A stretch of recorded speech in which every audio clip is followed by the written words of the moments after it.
আসসালামু আলাইকুম এভরিওয়ান, কি অবস্থা? সবাই কেমন আছেন? আশা করি সবাই ভালো আছেন। আলহামদুলিল্লাহ আমিও ভালো আছি আপনাদের দোয়ায়। আজকে আমি এয়ারপোর্ট যাচ্ছিলাম, তো সেক্ষেত্রে ভাবলাম আপনাদের জন্য একটা ভিডিও বানানো যাক। তো সেই কথা চিন্তা করে ভিডিও বানাইলাম। তো আমি রেডি হচ্ছি। রেডি হওয়ার পরে আমরা অলরেডি রওনা হয়ে গিয়েছি। আমরা রেডি হওয়ার পর রওনা হয়ে গেছি, যেহেতু আমরা বেশি মানুষ ছিলাম না, 3 জন ছিলাম। আমি এবং আমার বড় ভাই এবং বড় ভাই যিনি ছিলেন তার ছোট ভাই। আমরা এই 3 জনই রওনা হয়েছি। সেক্ষেত্রে এইজন্য আমরা কোনো বাড়তি ঝামেলা না করে আমরা বাসেই রওনা হয়ে গিয়েছি। তো আমরা বাস দিয়ে রওনা হয়েছি। আমাদের গৌরীপুর থেকে আমরা সায়দাবাদ গেছি। আমরা গৌরীপুর থেকে সায়দাবাদ পর্যন্ত পৌঁছাতে আমাদের প্রায় 40 থেকে 45 মিনিট সময় লেগে গিয়েছে। তো সায়দাবাদ নেমে আমরা আবার সিএনজি রিজার্ভ করেছিলাম। সিএনজি রিজার্ভ করে আমরা চলে গিয়েছি হচ্ছে এয়ারপোর্টে। তো আমাদের সেক্ষেত্রে এয়ারপোর্টে যাইতে প্রায় সময় লাগছিল। আমরা বাসা থেকে রওনা দিয়েছিলাম 11টা বাজে। আমরা এয়ারপোর্ট যেয়ে পৌঁছেছি যখন জোহরের আজান দেয়, তখন আমরা এয়ারপোর্ট পৌঁছে গিয়েছি। তো যাই হোক, এয়ারপোর্ট যাওয়ার সময় সিএনজিতে ওঠার পরে কিছুক্ষণ বিশ্রাম নিই।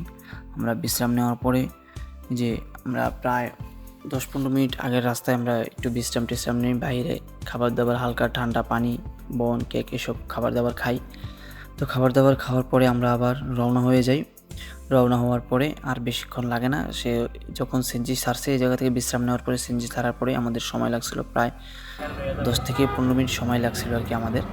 তো যাই হোক, আমরা আমরা এয়ারপোর্ট যেয়ে পৌঁছে গিয়েছি। আমরা এয়ারপোর্ট যেয়ে পৌঁছেছি। যখন আমরা পৌঁছাই তখন সময় তখন 1টা বাজে আর কি। তো বাসা থেকে রওনা হয়েছিলাম 11টা বাজে। আমরা এয়ারপোর্ট পৌঁছে গিয়েছি 1টা বাজে। সেক্ষেত্রে আমাদের মাত্র 2 থেকে 3 ঘন্টা সময় লাগছে, বেশিক্ষণ লাগে নাই। আমাদের বাসা থেকে এয়ারপোর্ট ঢাকায় বেশি দূরে না। তো যাই হোক, আমরা এয়ারপোর্টে চলে আসছি। এরপর আসার পরে ভাইয়ের ট্রেন ছাড়বে হচ্ছে যখন, তো ছাড়বে 7টা বাজে। তো সেই ক্ষেত্রে এয়ারপোর্টে ঢুকতে হবে 4টা বাজে। তো আমরা অপেক্ষা করতেছিলাম যে কখন ভাই ভিতরে ঢুকবে।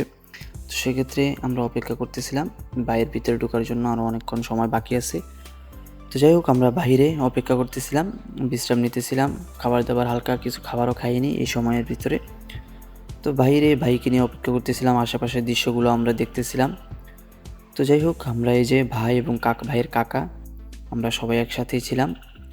তো যাই হোক, কিছুক্ষণ বিশ্রাম নেওয়ার পরে যখন ভাইয়ের সময় হয়ে যায়, তো ভাইকে আমরা বিদায় দিয়ে ভাই যখন প্লেন ছাড়ার সময় হয়, ভাইয়ের ইমিগ্রেশন শেষ করার পরে, বোর্ডিং পাস সব কিছু ওকে করার পরে, তো আমরা আবার বাসার জন্য রওনা হয়ে যাই। তো আমরা দেরি করি নাই, তো বাসার জন্য রওনা হয়ে গিয়েছি আর কি। এই আমাদের সফর ছিল আজকে। সকলে দোয়া করবেন, ভালো থাকবেন, এবং আমার চ্যানেলে নতুন হয়ে থাকলে চ্যানেলটিকে সাবস্ক্রাইব করে পাশে থেকে বেল আইকনটি অন করে আমাদের সাথে থাকবেন। ধন্যবাদ। আসসালামু আলাইকুম ওয়া রাহমাতুল্লাহি ওয়া বারাকাতুহু। আমি তোমায় ভুলে থাকি দূরে।